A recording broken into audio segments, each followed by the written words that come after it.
Well, as the Fed continues its efforts towards taming inflation, concerns over economic growth remain top of mind for investors.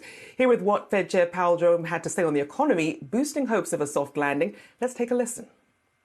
Different participants have different forecasts, but generally those forecasts are for continued subdued growth, some softening in the labor market, but not a recession. While Powell feeds markets soft landing hopes, recession fears still hang overhead as the disconnect on the Federal Reserve's tone persists. We're here to discuss how to invest following yesterday's remarks is Moriarity, CenterSquare Global ESG lead and senior investment strategist.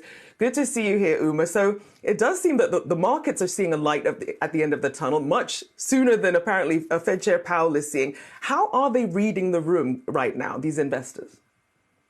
Great to be here. You know, a lot of what the commentary and the data has been indicating is that, we're seeing the markets somewhat do the Fed's job for it, right? So the question then becomes, in terms of what the Fed is trying to achieve right now, did the markets price in a good chunk of that going into this year, right? In 2022, we saw a lot of focus on inflation, kind of the primary driver at the beginning of the year. And then some of that attention really flipped into what happens in a recession type of an environment. And so I think there's a chance that the market might have, gotten ahead of where the Fed was in terms of pricing in a recession and what that really means for equities and prices here. And so that really might be part of what you're seeing today in terms of the reaction past the Fed meeting yesterday.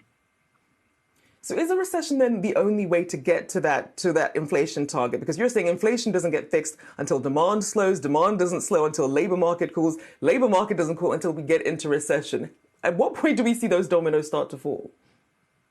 Yeah, great point. I think at this point, what we're really expecting is the fact that in order for, as you mentioned, that services inflation to really come off, which is what the Fed seems to be looking at, you need to have that labor market slow. You're not going to see the labor market slow to the extent that achieves that inflationary target without really pushing us into a recession. And we've seen those types of indicators really across the board. If you look at the bond market, if you look at what expectations are from just a growth perspective, I think the consensus still seems to be that we are expecting some sort of an economic slowdown in the back half of this year. The question just becomes, can the consumer really get through this type of an economic downturn without causing significant impacts from an earnings perspective? And so that's something that we're watching and something that we think is a factor that makes real estate today a really attractive opportunity for investors that are looking for something in their portfolios that can survive some of these economic ups and downs.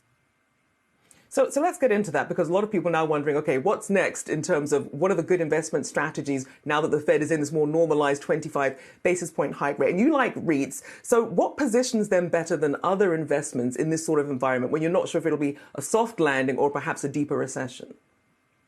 Yeah, great point. REITs and real estate in general have the capacity to withstand the impacts of more volatile economic times, primarily because of the way that the cash flows for these REITs are structured, right? We're based on the concept of longer term leases, and you see cash flows for REITs being much less volatile than equities more broadly.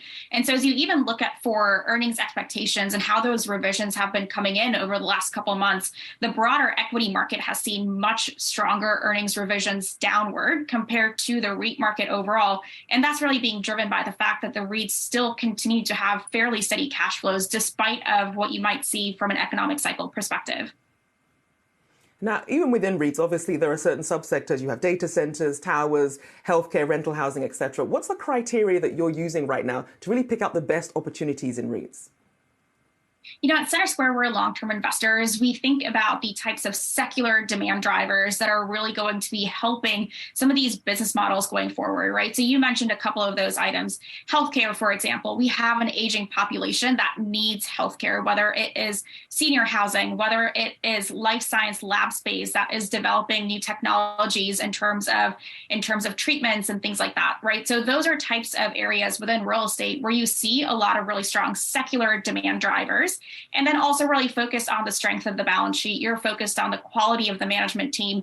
Those are all things that you're looking for as kind of table stakes, right? At this point, when you're looking at a potential recession, but we're focused on those areas within real estate where we do see those secular thematics that are going to be driving demand for years, despite what might happen in the economy.